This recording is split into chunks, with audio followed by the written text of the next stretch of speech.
Pinagpalang araw po sa inyo, Kabanong, at sa lahat ng mga kabangers natin at kayanggaw.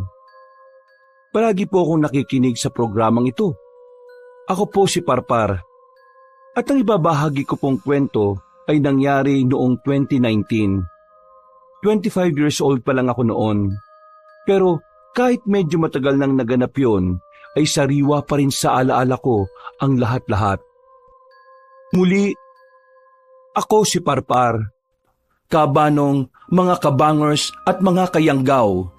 Ito ang aking kwento.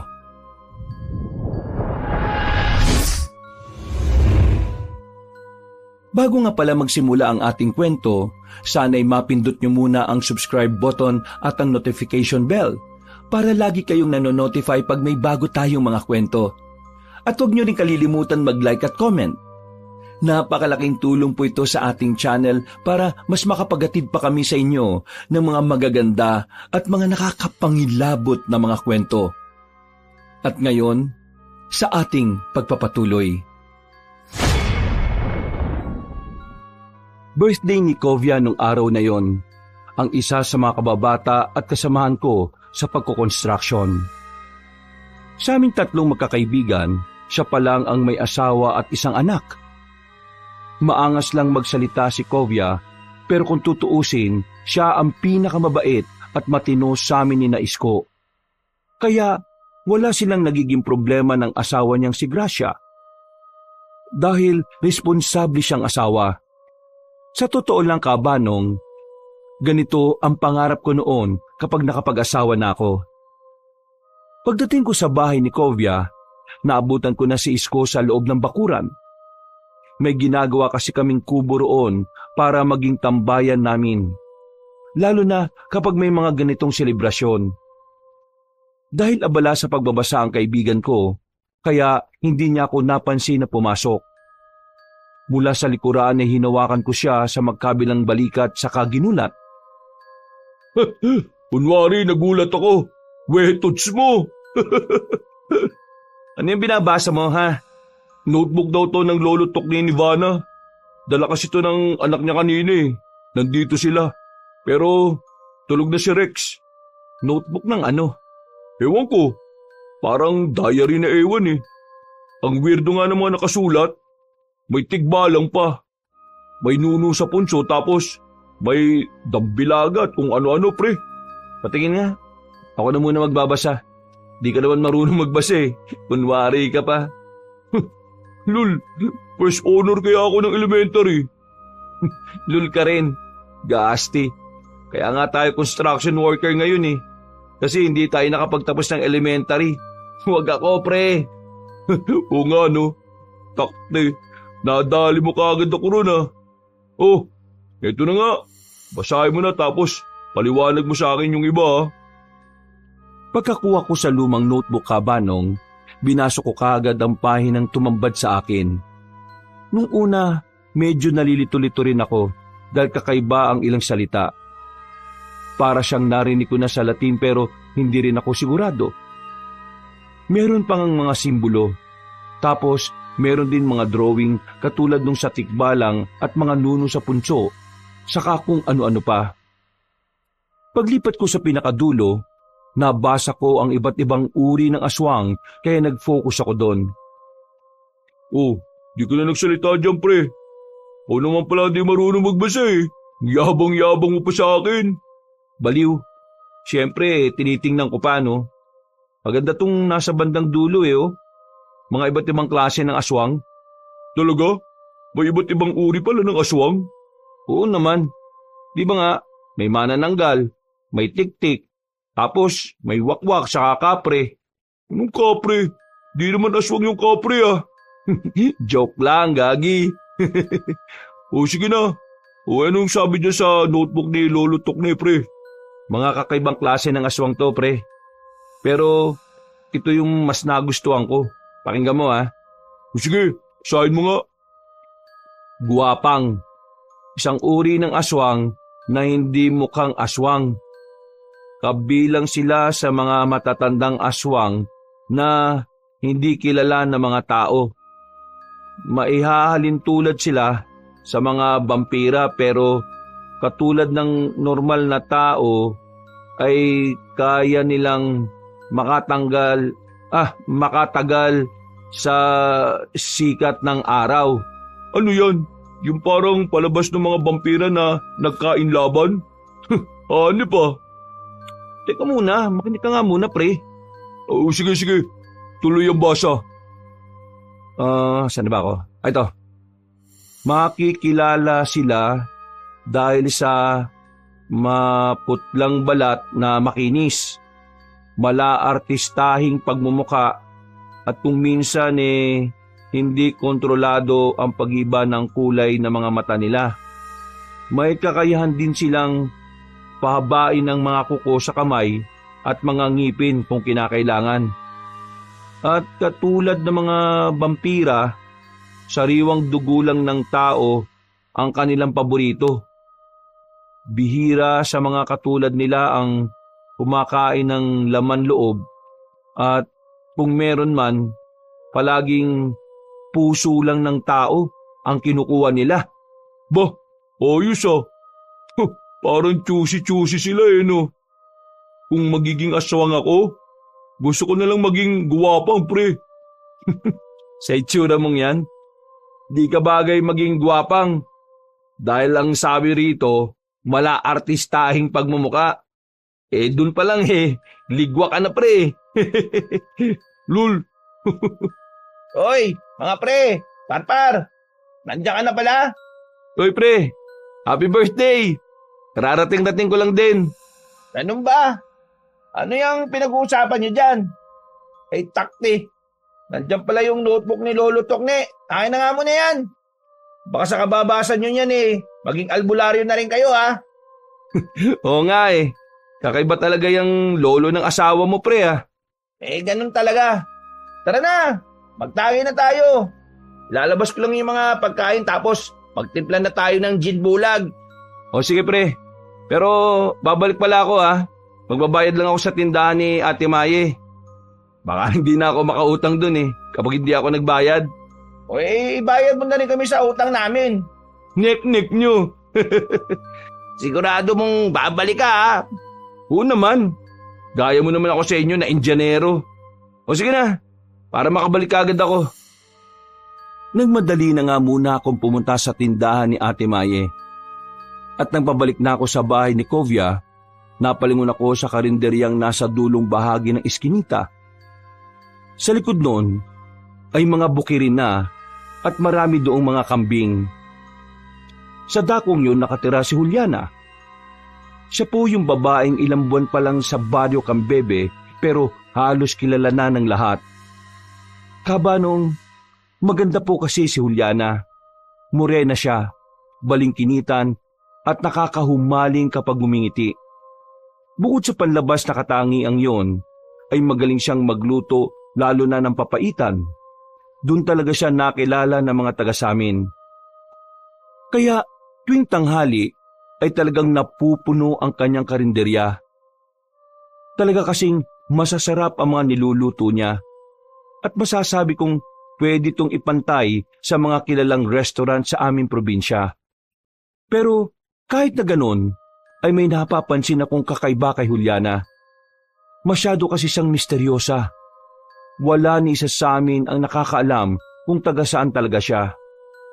Pero wala rin namang nagtatanong dahil hindi na importante yon para sa iba. Ang mahalaga ay palagi silang nabubusog sa bawat hinahain niya. Lalo na nga po ang papaitan na paboritong-paborito ng mga lasinggero sa amin. Minsan nga ay napapaisip ako na baka ginagayuman na lang kami ni Juliana. Pero sa totoo lang, Kabanong, ay masasarap talaga ang mga luto niya.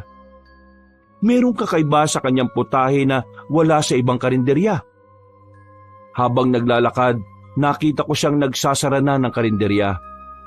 Hapon pa lang kasi ay ubos na ang mga lutong ulam niya.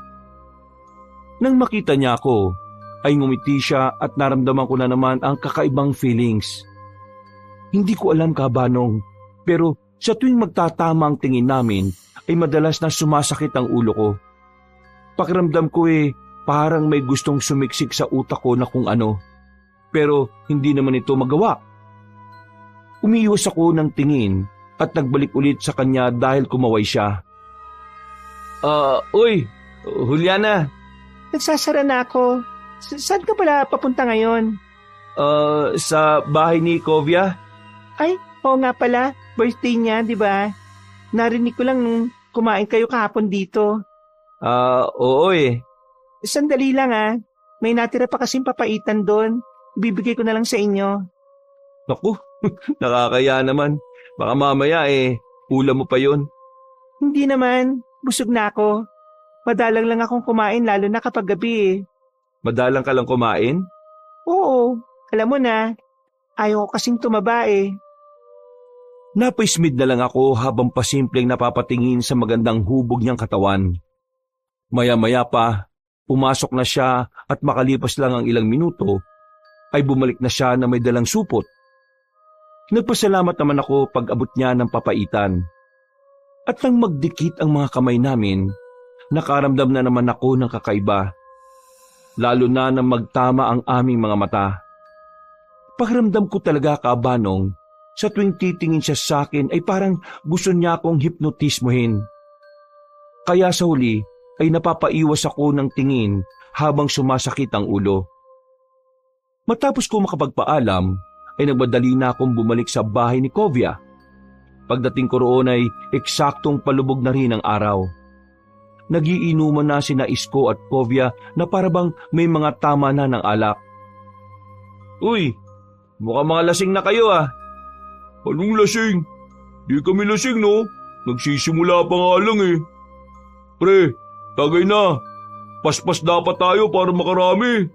Alak na alak ka naman masyado parang Isko ah. Oh, paring Kovia, pahingi naman ng lagayan oh.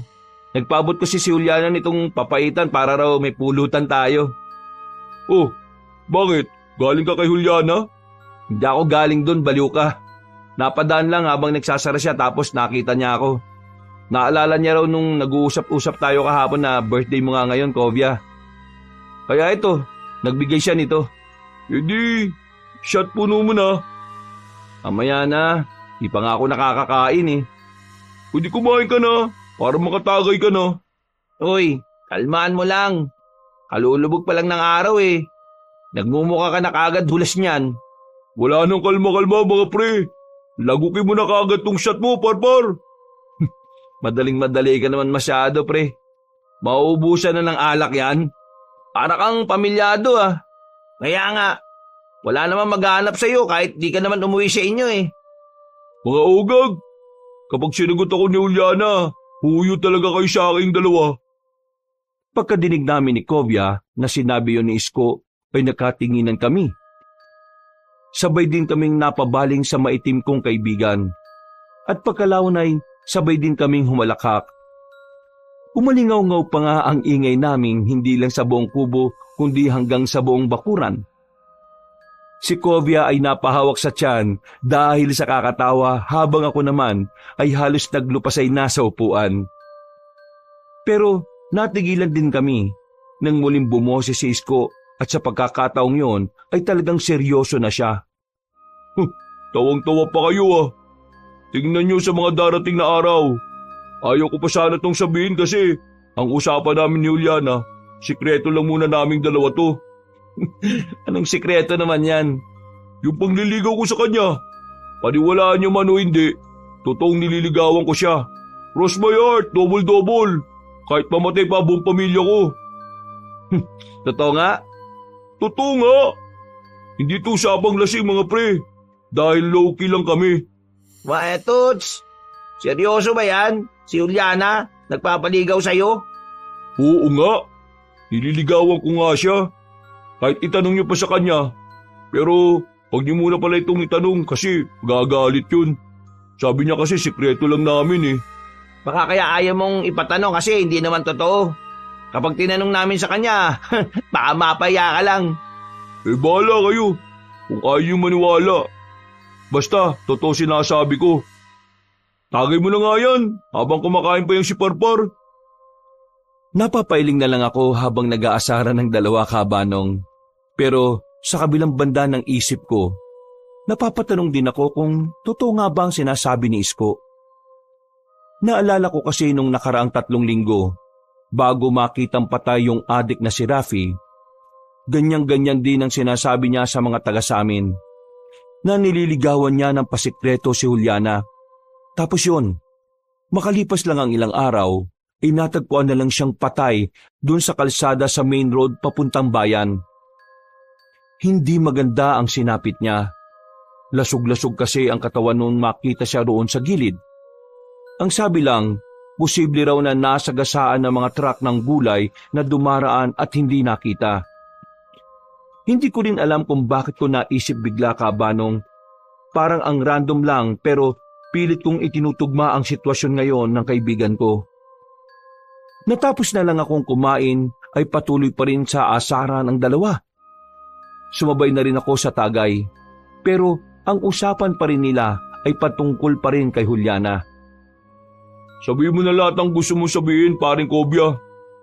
Pagbibigyan kita dahil birthday mo naman eh. Basta, huyo ka talaga sa akin kapag naging kami ni Juliana. Mainggit pikit na lang talaga kayo sa akin. Hindi naman ako maiinggit sa'yo, pre, no?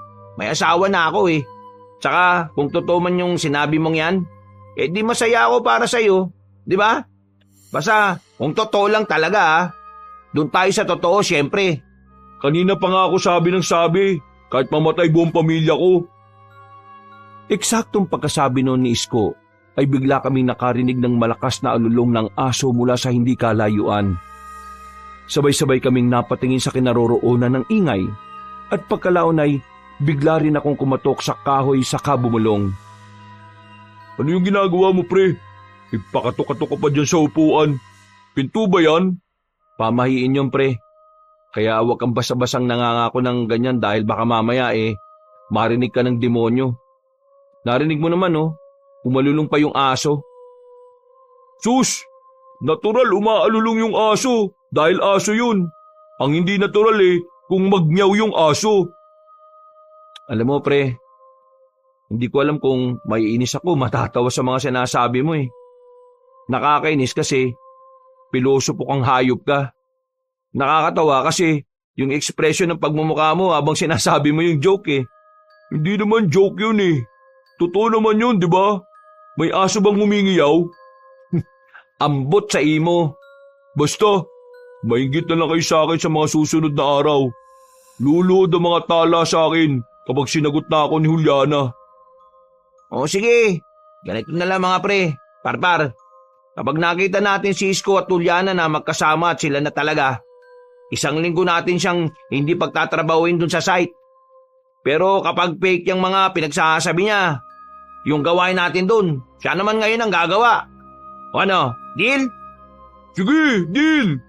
Basta bago matapos ang buwan na to, yun yung pangako sa akin ni Juliana Naglahad kami ng kanang kamay bilang tanda ng pangako. At pagkatapos ay nagkasundo na nga kami. Matapos sa mga kalokohang pinagsasasabi namin, ay naghalakhakan na lang kami at nagtuloy na sa inuman. At sa pagpapatuloy ng mabuti naming usapan, ay nakaramdam ako ng pananakit ng pantog. Kaya saglit akong nagpaalam sa kanilang dalawa para umihi. Naglakad ako ng ilang hakbang palayo sa kubo at nang marating ang mataas at mayabong na puno ng nyog, binuksan ko ang zipper saka tumingala at umihi. Seryoso akong nakatanaw sa tuktok ng puno hanggang sa meron akong maaninag na pares na mga namumulang mga mata. Hindi naman ako kagad natakot dahil kadalasan mga uwak lang naman yon na nagtatago sa dilim. Pero nang magkampay yon ng pakpak ay nagulat ako at napatras.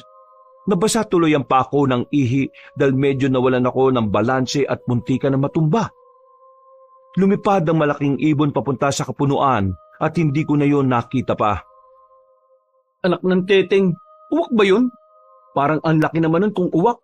Ano yung ibon yun? Tinuloy ko na ang pag-ihi at nang matapos na muli akong napatingin sa pinuntahan ng nasabing ibon kanina, humangin ng mahina kaya parang nagsayawan ng mga puno sa dakong yon. Hanggang sa may maaninag akong imahe sa hindi kalayuan. Sino yun? Juliana? Napakusot ako ng mga mata at siniguro kung ano nga ba talaga ang aking nakita. Pero nawala ang imahe.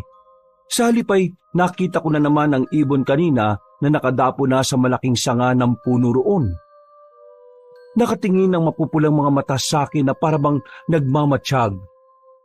Hindi nga yun isang uwak, kaya hinayaan ko na lang din. Pagkatapos kong magpagpag, ay naglakad na ako pabalik sa kubo. O ano na pre? Narinig ko napapaanak ng teti ka na dyan ah. Para kang nakatapak ng tae ng kalabaw. Hindi, may lumipad lang na ibon. Hindi siya uwak eh, pero nakalayo na. Sus! Ang duwag mo naman. Para ibon lang eh.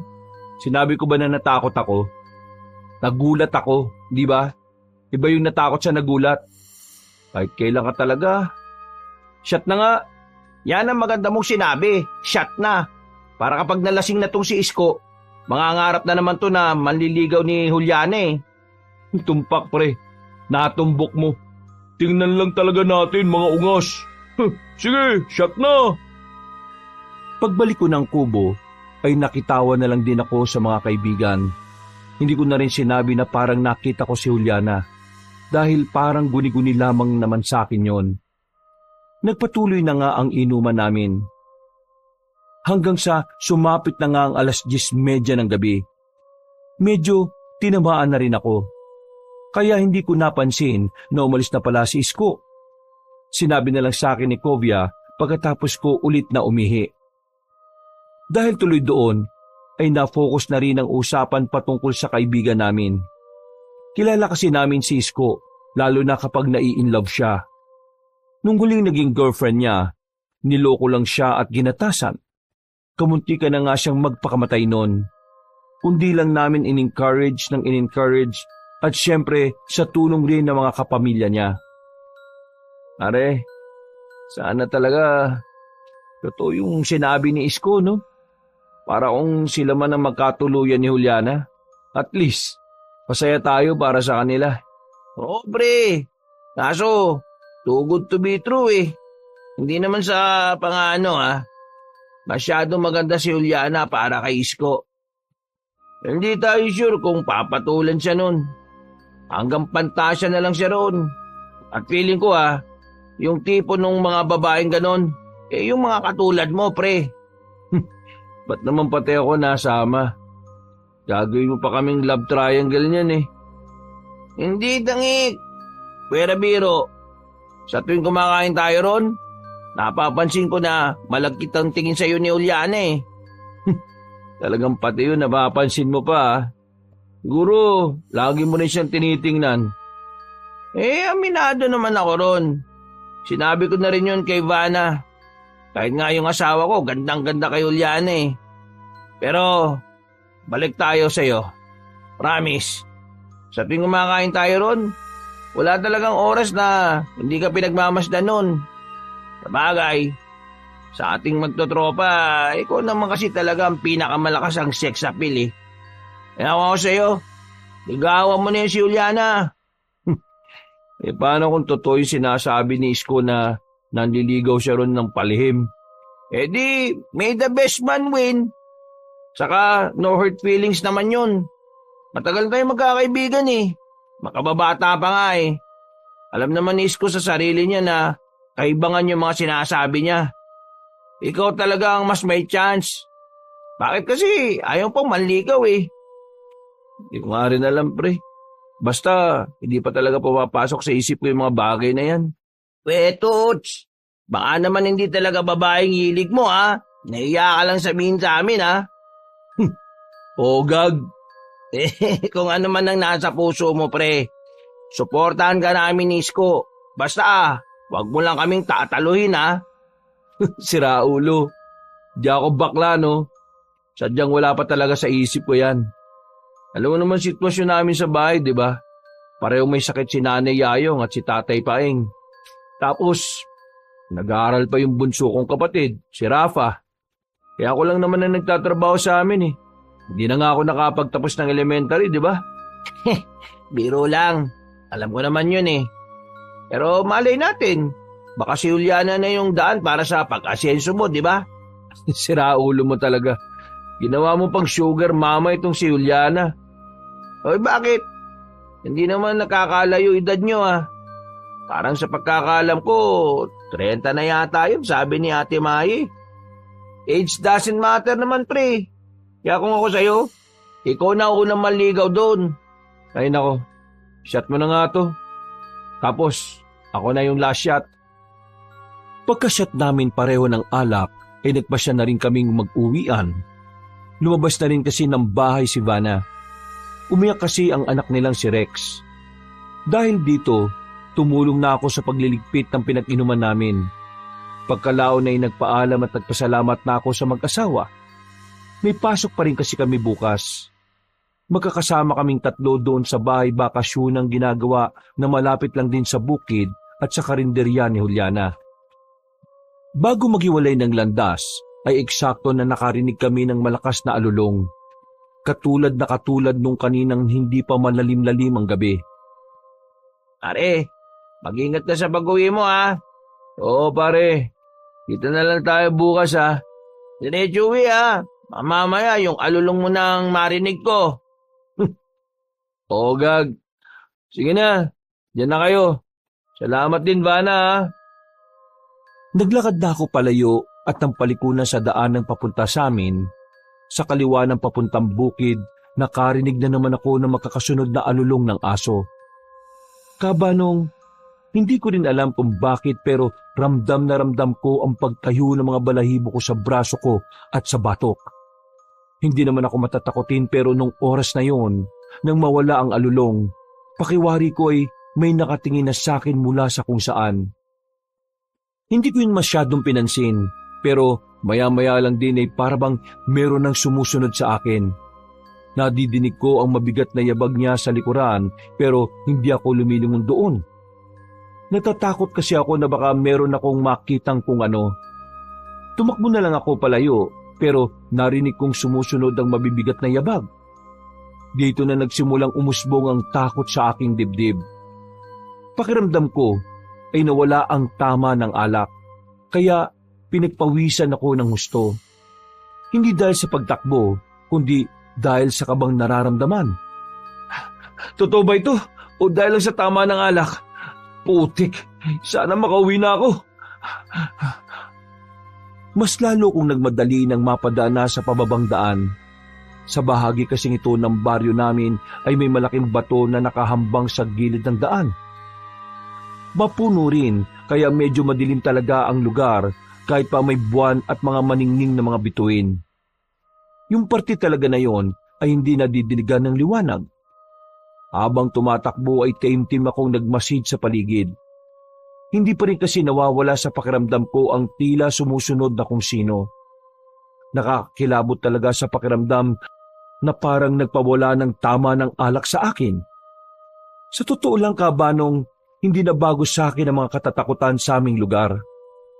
Bata pa lang kasi ay mulat na ako sa ganitong kwento mula sa nanay Yayong at tatay Paing ko. Nung hindi pa sila parehong nakaratay sa banig ng karamdaman, marami silang kwento tungkol sa kababalaghan. Katulad rin sila ni Lolo Tukne ni Vanna. Mahilig sa pamahiin at maraming alam sa mga gawi ng hindi pangkaraniwan. Kaya ganun na lang din ang paniniwala ko at pagsunod sa mga pamahiin. Dahil alam ko rin naman na walang mawawala kung susunod sa mga ito. Sa kabila ng kwentong kababalaghan, sa tanang buhay ko ay hindi pa ako nakakaengkwentro ng mga bagay na ikinukwento ng aking mga magulang katulad ng aswang, mangkukulam, engkanto at iba pa. Pero malaki ang respeto ko sa mga taong naniniwala sa ganito. At ngayong tila nararanasan ko na, doon ko mas nasiguro na totoo nga ang mga kababalaghan. Nang nasa gitna na ako ng nasabing daan, mas lalo kong narinig ang mabibigat na yabag. Hindi pa rin ako lumingon sa likod dahil ayaw ko makakita ng ikagugulat ko at ikatatakot. At sa pangatlong pagkakataon ay naulit na naman ang pag-alulong ng aso ng ilang ulit. Napakaripas na talaga ako ng takbo. Alam ko rin sa sarili ko na wala na ang tama ng alak kaya mas ramdam ko na ang takot. Nakakarinig na rin kasi ako ng pagaralgal na tinig na tila papalapit ng papalapit sa akin. Nang tumigil ang alulong ng mga aso, ay bigla namang humangin ng malakas dahilan para mapatingin ako sa itaas. Kitang-kita ko ang pagsayaw ng mga dahon ng puno pati na rin ang sinag ng buwan na parang nagpupumilit pumasok sa dakong dinadaanan ko. Pagdampi ng hangin sa balat ko, ay mas lalong tumindi ang kilabot. Ang mga balahibo ko sa braso at batok ay muling nagtaasan. Kaya napahimas ako sa bahaging yon habang nagmamadali sa pag-uwi. Nang tumigil na ang malakas na hangin, ay bigla na lang din akong napahinto. Nawala na kasi ang mabibigat na yabag sa likuran. Napalingon ako roon ng pasimple at nakahinga ng maluwag nang wala akong makita. Pero pagharap ko, nagimbal ako dahil nakita ko na naman yung malaking ibon na mamula-mula ang mga mata. Ito rin yung ibon na nakita ko roon banda sa bakuran ni Kovia. Nakapwesto yon sa sanga habang nakatingin sa akin at tila nanlilibak. Parang lumaki ang ulo ko sa takot kaya napakaripas talaga ako ng takbo. Sa sobrang taranta ko ay kamuntikan pa akong madapa. Mabuti na lang ay mabilis din akong nakapagbalanse ng sarili. Kaya nagpatuloy na lang ako sa pagtakbo ng matulin. Ibon ba talaga yun? Bakit parang sinusundan ako nun? Sa kabutihang palad ay nakarating na rin ako sa mga kabahayan, kung saan kahit papaano ay may mga liwanag na ang mga daanan. Hingal na hingal at pawis na pawis talaga ako sa pag-uwi ng bahay. Parang mas nagmukha pa akong nag-jogging kesa naginom. Pagkatok ay sinalubong ako ni Rafa na patulog na rin. Bago pumasok sa kwarto naming magkapatid, ay sumilip muna ako sa tulugan nila nanay at tatay. Nang makita kong nahihimbing na ang tulog nila, ay nakahinga na rin ako ng maluwag. Nagilamos lang ako ng katawan saglit bago tumabi sa nakababata kong kapatid. Nawala na rin bigla sa isip ko yung mga nangyari dahil mas natuon na naman ang pag-iisip ko kay nanay at tatay. Nung malalakas pa kasi sila kabanong, masisipag talaga ang mga magulang ko. Pero ito naman ang panahon na matigas ang ulo ko at laging nagbubulakbol. Kaya hindi ako nakapagtapos ng elementarya. Kung alam ko lang na mangyayari ang ganito, nakinig na lang sana ako sa mga magulang ko. Kaya ang payo ko rin sana sa mga nakikinig ngayong mga kabataan, habang may lakas pa ang mga magulang natin, habang pinag-aaral pa nila tayo, huwag tayong maging pasaway. Dahil kapag dumating ang panahon na hindi na nila tayo kayang tulungan, magsisisi kayo tulad ng nangyari sa akin. Para hindi na ako mauwi na naman sa kalungkutan, ay idinaan ko na lang ang lahat sa dasal sa Diyos. Lord, marami pong salamat dahil sa kabila ng mga pagkukulang ko bilang anak. Hindi mo pa rin po ako pinababayaan, pati ang mga magulang ko. Ang dasal ko lang po sana ay proteksyonan niyo po sila at tumaba pa ang kanilang mga buhay. Hindi po ako nawawala ng pag-asa na gagaling ulit ang nanay at ang tatay ko. Kayo na po palagi ang bahala sa pamilya namin. Sa ngalan ng Diyos Ama, ng Diyos Anak, at ng Diyos Espiritu Santo. Amen. Matapos ang taimtim na panalangin ay nakatulog na nga ako na mahimbing. Dahil na rin sa matinding tama ng alak at sa matinding pagod sa pagtakbo ko kanina. Kinabukasan ay isang nakakagulat na masamang balita ang sumalubong sa akin. Pagpunta ko sa construction site, parehong naroon sina Isko, Kovia at ang iba pa naming kasamahan. Kinakausap sila ng may-ari ng ginagawa naming vacation house. Sinabi nga sa amin na 2 linggo kaming mawawalan ng pasok dahil nagkaroon ng aberya sa mga materyales. Nung araw na yon ang huling pasok namin at ibibigay na rin ang sahod sa amin. Hindi magandang balita ito para sa akin dahil hindi talaga ako po pwedeng mawala ng trabaho. Kaya hindi rin ako masyadong nakapag-focus sa pagtatrabaho. Binigyan na lang kami ng pampalubag loob ng amo namin. Sinagot niya ang pananghalian naming lahat at binigyan kami ng kaunting grocery. 3:00 pa lang ng hapon ay tinapos na kagad ang trabaho. Binigay na rin sa amin ang mga sahod. At para makabawas sa stress, nagkayayaan kami ni na Isko at Kovia na magmeryenda sa karinderya ni Juliana. Habang kumakain kami, ay pasimple kaming nagkakantsawan dahil naalala na naman namin ang sinabi ni Isko sa inuman ng gabi.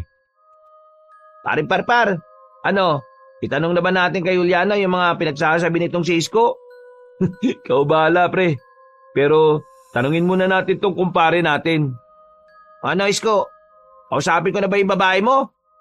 Uy, bakit hindi ka na makapagsalita dyan? Tumigil nga kayo. Kapag di nyo pa inubos yung papaitan nyo, kukunin ko yan. Seryoso ba naman masyado, pare? Inibiro ka lang eh. Di magandang biro, pre. O sige na nga, di ko na sasabihin. Baka mamaya dahil dyan hindi mo na ako pansinin hanggang tumanda tayo. Ang uoy mo, pre. Pero pwede ko rin gawin sa'yo yun. Hello sa inyo. Napansin kong hindi niyo pa tinitikman yung papaitan May problema ba sa luto? Malamig ba o hindi masarap?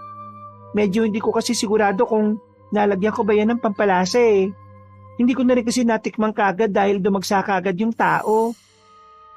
Hindi kami kagad nakapagsalita dahil nagulat talaga kami sa biglang pagsulpot ni Juliana. Nakatitigan na naman nga kami. Pero dahil tila sumakit na naman ang ulo ko, kaya ako umiwas ng tingin. Nahiya rin kasi ako kay Isko. Dahil baka nga totoo rin naman talaga ang sinasabi niya sa amin kagabi na nililigawan niya ang dalaga. Naku, hindi. Masarap nga Ewan ko ba dyan sa dalawang yan? Bakit hindi pa nila tinitikman yung sa kanila? Sabi ko nga, kukunin ko na lang kung ayaw pa nilang kainin. Ay, ganun ba? Sabihin niyo lang sa akin kung iba ang lasa o malamig na Bibigyan ko na lang kayo ng bago. Naku, hindi na. Sigurado namang masarap tong luto mo Huwag mong pagpapapansinin yung sinarap-rap at kobya.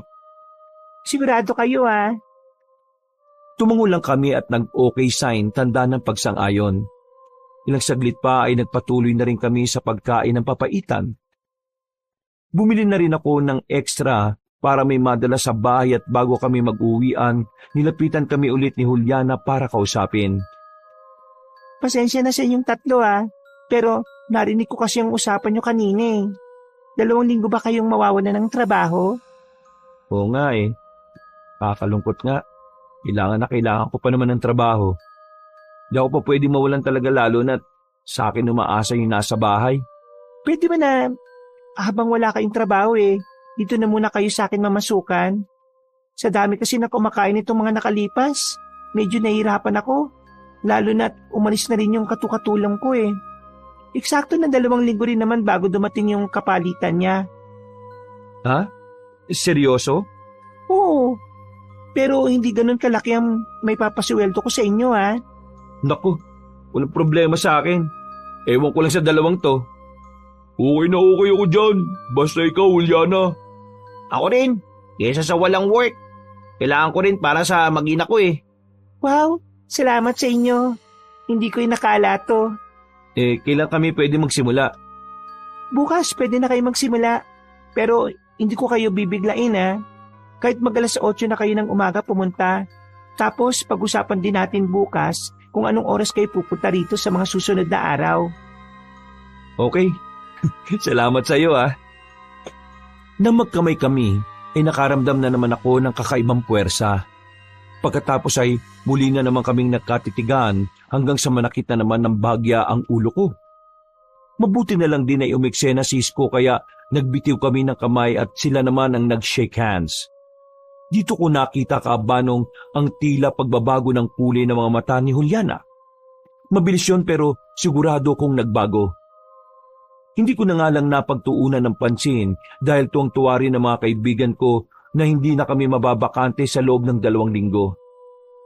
Masaya akong umuwi ng bahay, pero inalala ko pa rin yung nangyari kanina. Napapaisip na talaga ako ng gusto kung bakit sa tuwing nagtatama ang mga mata namin ni Juliana, parang pakiramdam ko para siyang nagpupumilit na pumasok sa isipan ko. Pati yung pagbabago-bago ng mga mata niya, parang hindi to normal. Bigla tuloy akong may naalala. Teka, Saan ko nga ba nabasa yung tungkol sa pagbabago-bago ng kulay ng mga mata ng isang tao? Nakatulog na lang ako sa kakaisip at hindi tuloy nakapanalangin. Kinabukasan, nabulahaw ako dahil sa ingay sa labas ng bahay. Pagsilip ko sa bintana, nakita ko si Kovia na parabang humahango sa pagmamadali. Oh, bakit pre? Anong problema? Uy! Teka! Bakit umiyak? Ayos ka lang ba? May nangyari ba sa inyo ni Vanna? Nag-away ba kayo? Hindi pre. O kung hindi, bakit ka umiyak dyan? Si Isko. O bakit? Anong nangyari kay Isko? Doon sa dulo ng bukid sa kabila. Malapit doon sa malaking bato na makulimlim na daan. O ano nga pre? Langya naman nakakataranta ka naman eh. Nakita siya ron. Patay! Para akong nabingi sa mga narinig ko, Kabanong. Bumagal ang paligid ko at para akong nahilo. Tinapik lang talaga ako ni Kovia na umiiyak pa rin. Pagkalaon ay sa kanya ko inaya na magpunta nga roon sa lugar kung saan sinasabing nakita ang bangkay ng kaibigan namin. Dali-dali kaming tumakbo at nang nasa malaking bato na kulimlim na daan na kami, marami ng mga tao na nakikiosyoso sa kung anong nangyari. Paglapit namin ay hindi kami makapaniwala sa aming nakita. Nandun na kasi ang mga magulang ni Isko. Pumapalaw sa pag-iyak nang makumpirma na anak nga nila ang natagpo ang patay sa dakong yon. Napayak na rin ako dahil sa hindi maipaliwanag na pakiramdam. Nang makalapit kami ni Kovia, mas nakita nga namin ang sinapit ng aming kaibigan. Hindi ko na madetalye dahil masyadong brutal ang nangyari sa kanya. Kabanong, binaboy talaga siya ng mamamatay tao. Sa sobrang gulat, habang tumatagas ang luha ko sa mga mata, ay napapatakip na lang ako ng bibig. Hindi kasi namin sukat akalain na mangyayari ito sa kaibigan namin. Magkasama lang kami kahapon at nagbiburan pa kami. Dahil ngayong araw ang pagsisimula ng trabaho namin sa karinderya ni Juliana. Pare, si Isko ba talaga yan? Oo pre, si Isko talaga yan. Kilalang kilala ko yung simula ulo hanggang pa eh. Anak ng Teteng naman Paano nangyari to sa kanya? Sinong gagong halang ang kaluluwa na gumawa nito sa kaibigan natin? Sapakin mo nga ako pre. Baka nananaginip lang ako. Totoo to pre. Wala na si Isko. Kahit ayaw kong maniwala, totoo talaga. Sa sobrang gigil ko ay napasigaw ako saka pinagsusuntok ang katawan ng punong nasa gilid. Pinigilan lang din ako ni Kovia dahil dumating na ang mga kinaukulan para kunin ang bangkay. Dahil sa nangyari ay hindi na muna kami nakapagtrabaho sa karinderya ni Juliana. Naintindihan din naman kami ng dalaga kaya bilang pakikisama sa pagdadalamhati ay nagsara na rin muna siya. Kahit marami ang naghahanap lalo na sa papaitan niyang pinakamabenta. Habang hinihintay namin mula sa morgue ang mag-iimbalsa ng katawan ni Isko, tumambay muna kami sa bahay ni Kovia. Sa kubo na palagi namin pinupwestuhan para pag-usapan ang nangyari. Walang nagsasalita sa aming dalawa. Nakatenga lang din ang alak sa mesa dahil tila wala rin gustong gumalaw nito. Pumakita ko at muling inisip ang mga pangyayari hanggang sa mapayak na naman ako. Narinig ko pa na napamura si Kovia habang nagpupunas din ng mga mata. Pare, sa palagay mo, sino gumawa nun sa kaibigan natin? Posibleng yung nababalita nung nakarambuan na mamamatay taong nangunguha ng laman loob. Walang hiya. Hindi pa ba nahuhuli kung sinong tao na yun? Hanggang ngayon? Malamang hindi pa. Sana nga umaksyon na yung mga kinaukulan sa bayan eh. Sa totoo lang, nakakabahala na yun dahil hindi lang naman isa ang nadali eh. Kundi parang marami na rin yata. Ay, naku. Saan ba kasi nagpunta kagabi si Isko eh? Uli tayo magkakasama dun sa karinderya ni Juliana, di ba? Hapon pa yun, saka maaraw pa. Hindi na kasi ako lumabas dun pagkatapos dahil nasikaso ko sila nanay at tatay eh. Umalis kasi yung kapatid ko. Yun nga pre, tinanong ko kanina yung nanay ni Isko.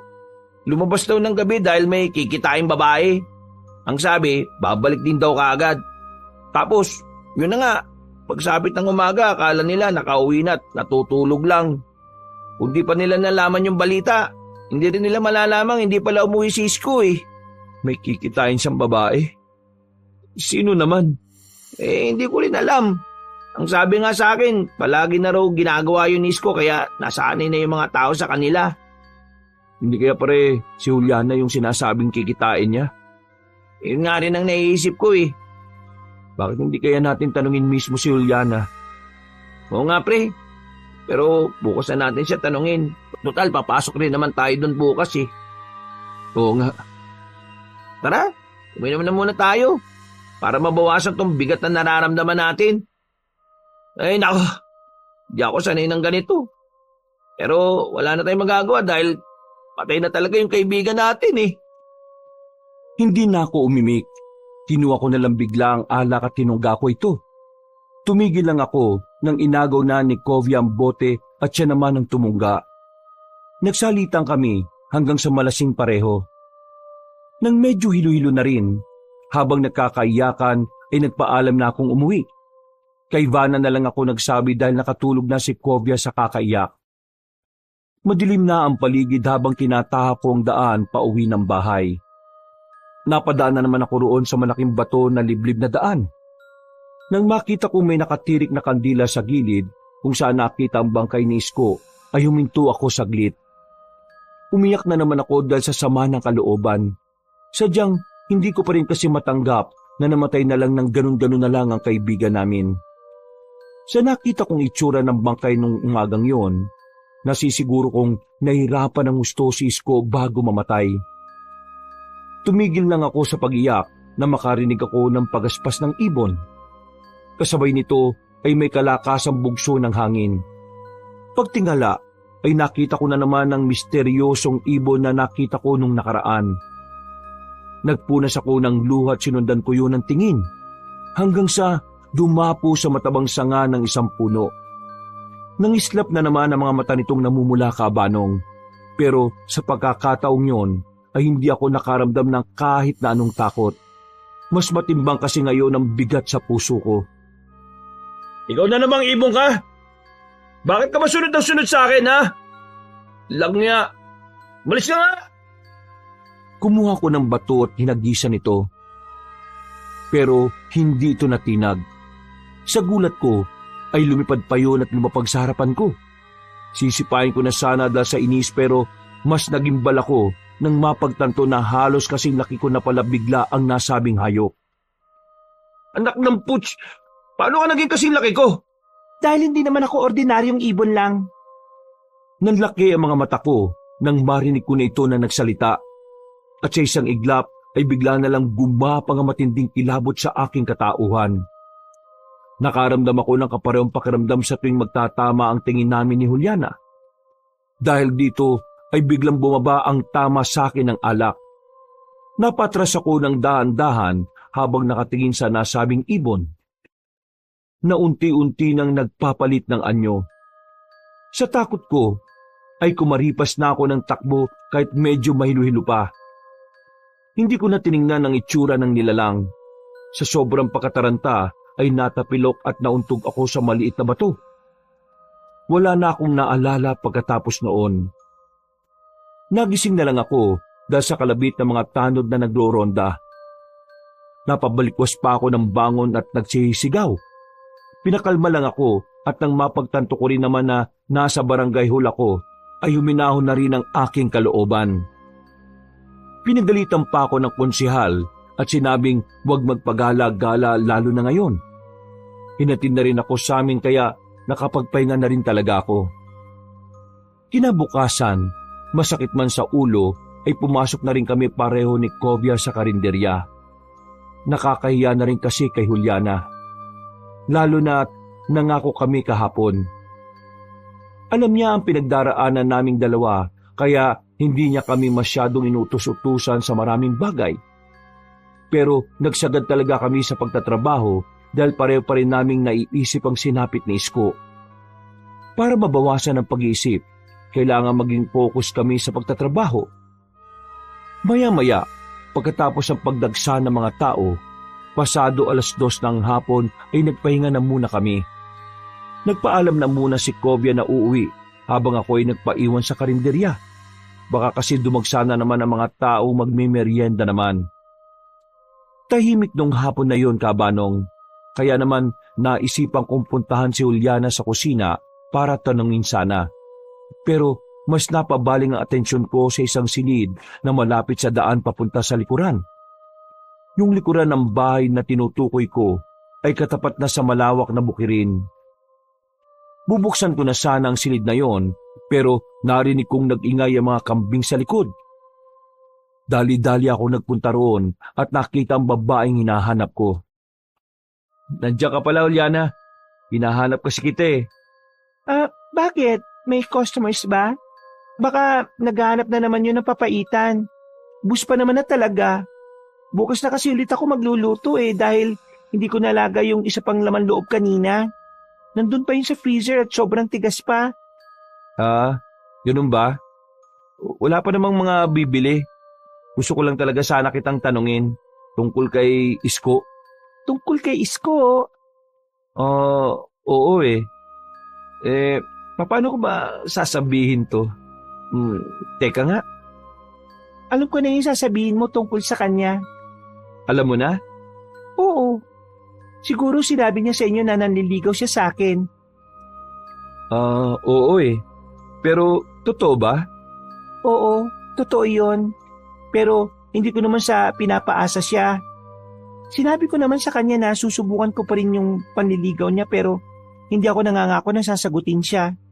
Pumayag naman siya. Sabi ko rin kasi may nagugustuhan na akong iba eh. May nagugustuhan kang iba?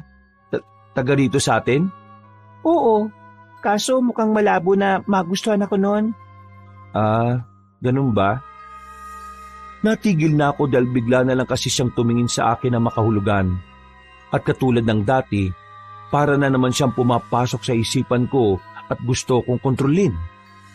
Nilabanan ko yon kaya sumasakit na naman ang ulo ko at napaiwas na ako ng tingin. Napatras din ako at nang mapansin niya yon ay pasimple siyang humahawak sa balikat ko.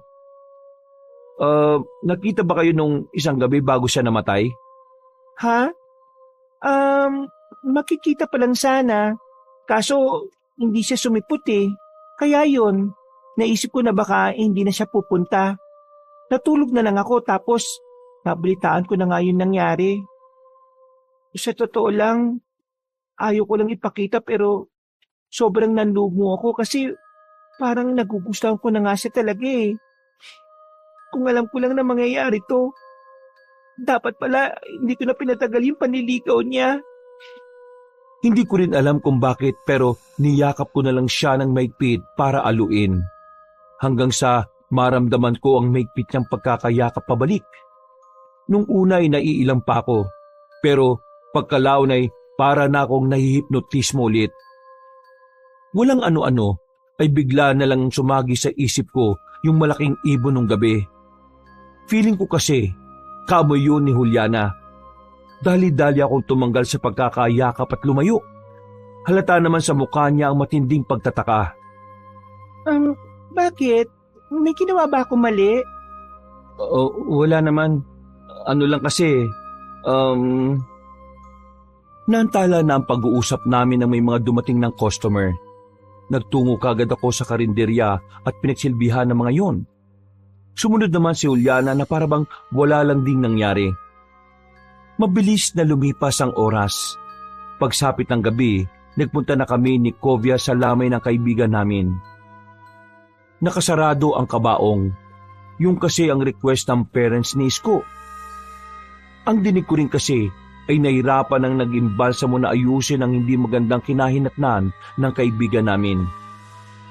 Hindi rin kami masyadong nagtagal sa lamay dahil maaga kaming pinapasok ni Juliana sa karinderya. Nang pauwi na, ay naisipan kong mapadaan muna sa karinderya. Hindi ko rin alam kung bakit pero may nag-udyok sa akin na gawin yun, Kabanong. Tumayo ako sa harap ng bahay ni Juliana hanggang sa makita kong lumabas siya. Nagtago ko sa isang gilid at nagmasid lang. Naglakad naman siya palayo hanggang sa hindi ko na makita pa. Saan pupunta yun? Ating gabi na. Lumalabas pa rin siya. Alam niyang Delikado ngayon lalo na sa mga babaeng katulad niya. Susundan ko sana siya pero biglang humangin ng may kalakasan. Bigla akong nangilabot hanggang sa makarinig ako ng nakakatakot na pagaralgal na ungol ng kung anong hayop mula sa hindi kalayuan. Napatingin ako sa madilim na bukid na nasa likuran ng karinderya. Pagkatapos ay pasimple na akong naglakad hanggang sa patakbo na yon. Muli kong narinig yung pagaralgal na ungol at palakas na ito ng palakas. Hanggang sa may narinig na akong malaki at mabibigat na yabag mula sa likuran.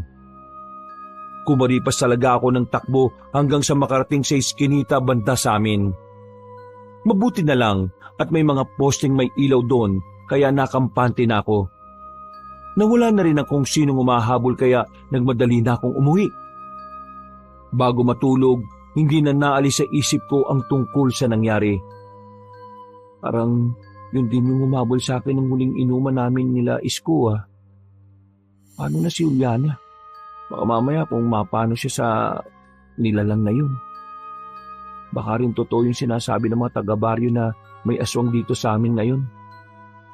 Maraming tumatakbo sa isip ko nung gabing yun hanggang sa sumapit na lang ang 12:00 ng hating gabi.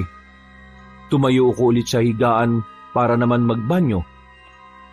Natakot pa nga ako dahil nasa likuran ng bakuran ng CR namin. Hiwalay ito sa mismong bahay.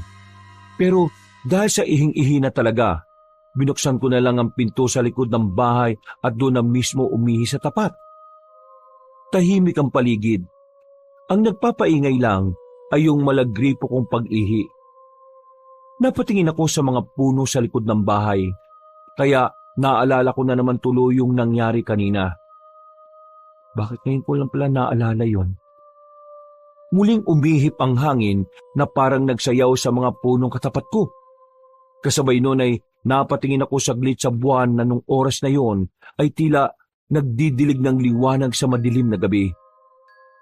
Iginala ko ulit ang paningin sa matataas na puno hanggang sa may mahagip ang aking mga mata sa ibaba nito. Imahe ng isang babae. Maganda ang hubog ng katawan. Mahaba ang buhok kaya hindi ko rin masyadong maaninag ang itsura ng muka. Kumikislap-kislap din kasi ang mga mata niya at bukod dito ay para siyang naglalabas ng kakaibang amoy na pamilyar sa akin. Isang tao lang talaga ang pumasok kagad sa isipan ko. Si Juliana. Nawala na sa isip ko ang pagpapagpag ng ihi. Nanatili ako nakatingin kung sino ang babae. Habang nakalawit ang aking pagkalalaki. Juliana, ikaw ba yan? Anong ginagawa mo dyan? Nang muli ako mapatitig sa kumikislap niyang mga mata, ay nakaramdam na naman ako ng parang panghihipnotismo. Hanggang sa manakitang ulo ko. Kaya saglit akong umiwas ng tingin. Pagbalik ng tingin sa ilalim ng puno, sa isang iglap ay bigla na lang ding naglahaw ang misteryosang babae. Kasunod ng ingay na parabang mayroong pumapagaspas sa di kalayuan. Para yung malaking ibon. Humangin na malakas. Parang nagsayawan ng mga kapunuan sa bahaging yon at nang tumama sa balat ko ay nanayo talaga ang mga balahibo ko. Maya-maya lang ay isang malaking itim na ibon ang sumulpot. Namumula mga mata nito at pumapagaspas ng mga pakpak habang nakatingin ng matalim sa akin. Di ko na kumpirma na hindi nga ito ordinaryong ibon na noong nakaraan pa parang sumusunod-sunod sa akin. Kaya napasigaw talaga ako ng malakas sa sobrang pagkatakot. Mabuti na lang din ay may mga dumaan na mga tanod sa pangunguna ni Mang Yapo at narinig nila akong sumisigaw. Hindi ko na rin alam kung paano sila nakapasok sa bakuran. Pero nakita ko na lang na ang ilan sa kanila ay nasa likod na ng bahay. May hawak pa nga ng mga sibat at pamalo at kung ano-ano pa. Tinanong nila ako kung bakit ako sumigaw. May nakita po akong malaking ibon eh. Hindi ko po talaga alam kung ibon ba talaga yun o hindi. Namumula yung mga mata niya eh. Tapos, basta po, nakakatakot yung itsura niya. Pumasok ka na muna roon sa loob ng bahay niya. Madali ka. Ano po bang meron, Mang Yapo? Ay! Tarantado kang aswang ka! Nanggugulo ka rito sa bahay namin! Lumayas ka rito, animal ka! papatayin ka namin at hindi kami nagbibiro. Dinig na dinig ko ang nakakakilabot na pag-angil ng nasabing nilalang, dahilan din tuloy para magising ang kapatid kong si Rafa. Nang magtanong yun sa akin, sinabi ko rin naman kaagad ang totoo. Mabuti na lang din ay hindi nagising ang mga magulang namin. Maya-maya pa nga ay nawala ng malakas na hangin at maingay na pagaspas ng pakpak na sinasabi nila Mangyapo na aswang. Nakahinga na kami pare-pareho ng maluwag dahil doon. Totoo ba yung aswang na yun, Mangyapo? Oo, kung di ka pa rin naniniwala, nasa iyo na yon. Nung nakaraan pa namin napapansin na meron nga talagang gumagalang aswang dito sa atin. Yung aso, tuwing madalas na hindi mapakali paggabi, at sa tuwing ganun siya, biglang may nangyayaring kakaiba. Ano pong ibig niyong sabihin kakaiba? Palagay ko yung pumatay kay Isko doon sa malaking batong lihim na daan hindi tao, kundi yung aswang na narito sa bakuran nyo kanina. Totoo po ba yung sinasabi niyo, Mangyapo? Nakita mo ba yung sinapit na kaibigan mo? Opo. Sa tingin mo, tao lang na wala sa katinuan ang gagawa ng ganun sa kanya? Hindi ko rin po alam eh. Walang normal na tao ang gagawa ng ganun. At kung di normal, isa lang ang ibig sabihin nun. Ano po? Aswang! Aswang ang gumawa nun! Napakapit sa braso ko si Rafa na halatang natakot sa mga narinig. Ako rin naman ay natakot pero hindi ko ipinalata dahil ayaw ko mapanghinaan ang kapatid ko. Lalo na dalawa lang kami na nag-aasikaso rito sa bahay. Wala namang magagawa mga magulang naming nakaratay sa banig ng karamdaman. Para hindi na kayo dalawin ng aswang na yon, palagi kayo magsusunog sa hapon ng mababahong bagay katulad ng goma. Tapos, ugaliin niyong maglagay ng asin sa mga bintana at pinto. Lalong higit sa lahat, magdasal kayo palagi at manalig. Huwag niyong ipakita ang takot dahil naamoy yan ng mga aswang. Sige po, salamat po. Basta, kung kailangan niyo ng tulong tawagin niyo lang kami ha. O sige na, matulog na kayo. Huwag kayong mag-alala dahil hindi na babalik yung aswang na yon. Sigurado ko ron. Katulad ng sinabi ng matandang Ginoong Tanod, pag-alis nila ay nakandado kagad ako ng pinto at naglagay ng mga asin-asin. Sinilip ko rin muna ang mga magulang ko sa kanilang kwarto bago matulog. Kinabukasan ay kagad nang lumaganap sa baryo ang balita. Sa karinderya ng papaitan ay nadidinig ko na sa karamihan ng customer ay yun ang usapan. May mga lumapit pa nga sa akin at nagtatanong tungkol doon. Tinatanguan ko lang dahil hindi ko rin naman talaga sigurado ang totoo. Nang matapos na ang trabaho namin sa tanghali, lumapit sa akin si Kovia. Sa sobrang busy kasi namin kanina, ngayon lang kami nakapag-usap. Pre, totoo ba yung nabalitaan ko? May dumalaw na aswang sa inyo? Mabuting araw dumating sila Mangyapo, pati yung ibang tanod. Oo, pre. Ano ba yung nakita mo kagabi? Malaking ibon.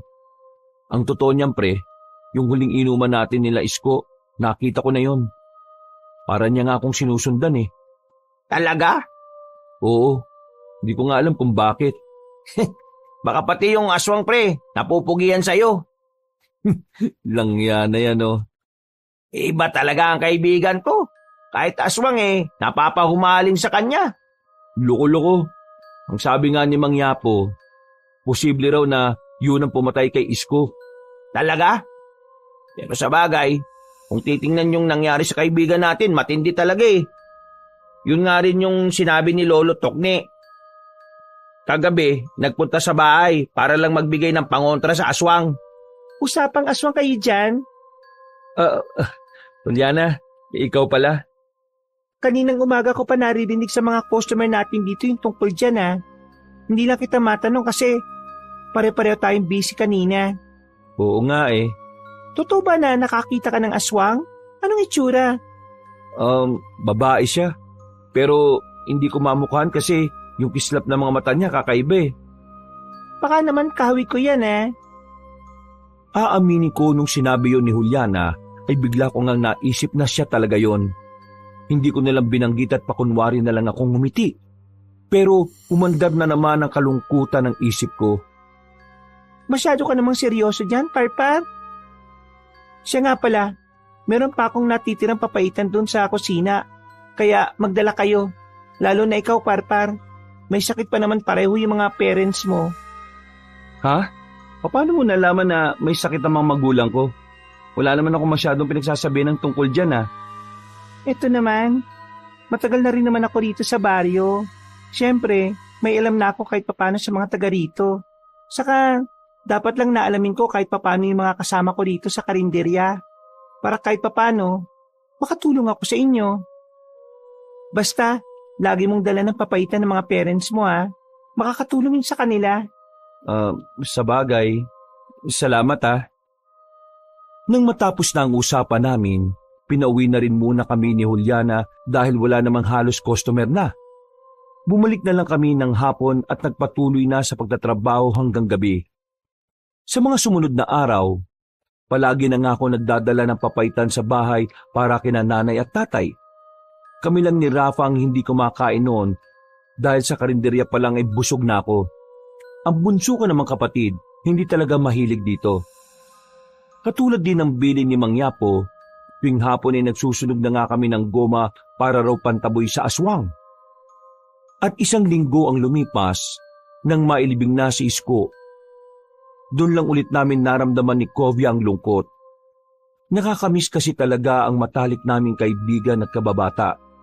Pero kailangan naming tanggapin na iniwan na talaga niya kami. Kinabukasan, 4:00 na madaling araw, nagulat ako dahil napasigaw si Rafa at pagpunta niya sa kwarto ni nanay at tatay. Dali-dali ako nagtungo roon at kahit ako man ay naggulat ng gusto. Nakita ko kasi si tatay Paeng na nakatayo. Nakakalakad ka na, tay? Paano? Napupuring kagad si tatay na inalalayan naming magkapatid. Maya-maya lang din ay si nanay naman ang gumising at ganun lang din ang gulat ko nang sinubukan niya ring tumayo. Napaiyak ang kapatid ko sa tuwa. Ako naman din ay hindi mapigilan ng saya. Pero sa kabilang banda, nagtataka ako kung paano nangyari ito. Natatandaan ko kasi na sinabi ng doktor na halos wala na raw talagang pag-asa na sila ay makalakad, maliban kung dadaanin sa operasyon. Ang una nilang sinabi sa amin ni Rafa ay nagugutom sila, kaya pinaghain kagad namin. Pagkatapos noon ay nagpaalam ako kay Juliana sa karinderya na hindi muna ako makakapasok. Dinala kasi namin sa pagamutan sa bayan ng mga magulang namin. Nagulat na rin ang doktor na sumusuri sa kanila at itinuring naming himala ang mga nangyaring yon. Sa mga nakalipas pang araw, magana akong pumapasok sa karinderya ni Juliana dahil sa tila himalang nangyari sa parents ko. Yun nga lang, kapansin-pansin na naging gutumin sila at madalas nilang sinasabi na gustong-gusto nila ang papaitan. Kaya tuwing uuwi ng bahay ay nagdadala ako nito sa amin. Nahiya na nga ako kay Juliana. Sa totoo lang, pero kakapalan ko na rin ang loob ko. Biyernes, pasado 4:30 ng madaling araw. Pagdating ko sa karinderya, ay naabutan ko si Kovia at Juliana na parang may kakaiba. Hindi maganda ang kutob ko kaya pasimple kong kinausap ang aking kaibigan.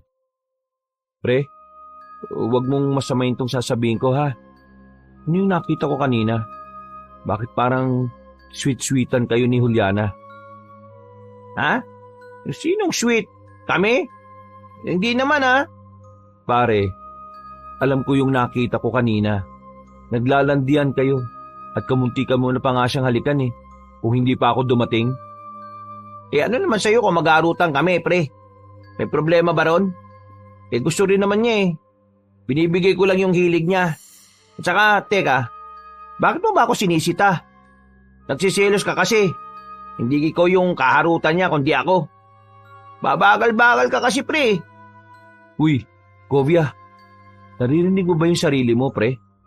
Wala akong pakialam kung magharutan kayo na magharutan ni Juliana. Pero may asawa kang tao, huy. Huwag kang tanga. Ano?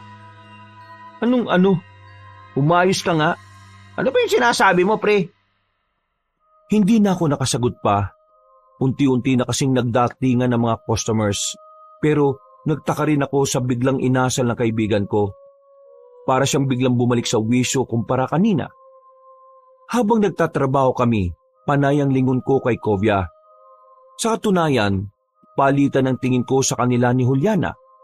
Hindi ko rin maintindihan ang sarili ko pero nagsisimula na akong kutuban sa mga ikinikilos ng dalaga.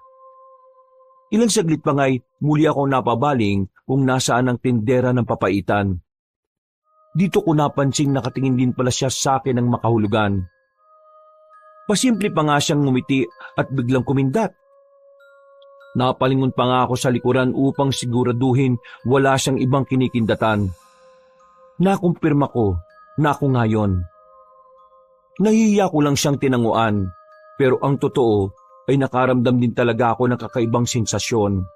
Para bang may kung anong kakaibang pakiramdam at bukod dito ay may mabigat na puwersang tila gustong pumasok at sumakop na naman sa isipan ko. Kaya napahawak naman ako sa sentido habang umiiwas ng tingin. Mabilis na namang lumipas ang oras. Halos maghapong hindi kami nagkausap ni Kovya. Pakiramdam ko tuloy ay iniiwasan niya ako. At nang magbabanyo ako bago umuwi, ay nakita ko na naman sila ni Juliana. Nagulat talaga ako dahil nakita ko silang naghahalikan, Kabanong. Napakuyom ako ng kamay hindi dahil sa selos, kundi galit sa kaibigan ko dahil nagawa niyang lokoy ng asawa niyang si Vanna. Umalis kagad ako sa lugar para hindi ako makagawa ng hakbang na pagsisisihan ko rin sa huli. Nag-isip-isip ako hanggang sa maabutan ko na lang ang sarili ko na nasa tapatan ng bahay ni Kovya. Sabihin ko na ba kay Vanna yung nakita ko? O hayaan ko na lang? Pagpapanggap na lang akong walang nakita. Ay, hirap naman ito. Langya ka kasi, Kovya. Bakit ka biglang nagkakaganyan? Di ka naman ganyan ah. Nakakainis. Natigilan ako at tatakbo na sana ako palayo. Pero nakita na ako ni Vanna. Hindi ko na rin tuloy nagawang makaalis dahil napansin niya rin at tila hindi ako mapakali. Matagal-tagal na rin kami magkakilala at nahuli na rin nga ni Vanna kung may pinoproblema ako. Hanggang hindi na rin ako nagpaligoy-ligoy pa. Vanna, huwag ka mabibigla ah. Kilala mo si Juliana, di ba? Yung tindera ng sikat na papaitan kung saan kami nagtatrabaho ngayon.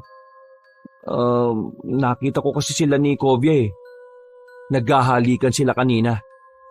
Ayaw ko sana sa akin manggaling to pero alam kong hindi ako patutulugin ng konsensya ko kapag tinago ko to eh. Ayaw ko rin na lumala pa kaya sinabi ko na sayo. Sa kabila ng mga sinabi kong yon, nanatili namang kalmado si Vanna. Nagpasalamat din siya at nagsabi na siya na ang bahalang kumausap kay Kovya. Nag-open din nga siya na nitong mga nakalipas na araw, palagi raw na nag-i-sleepwalk ang kanyang asawa. Madalas din daw na parang may nakamasid sa kanila. Ito ang dahilan kaya siya humingi ng pangontra kay Lolo Tukne. Kaya nawala ang ganong klase ng pangyayari. Pero sa kaso ng kaibigan ko, ang wari ni Vanna ay parang araw may kung anong nangyayari kay Kovya. Hindi yun ordinaryo kaya nabahala rin tuloy ako. Matapos namin mag-usap ng masinsinan, umuwi na ako kahit papaano'y nabawasan ang bigat ng dibdib ko.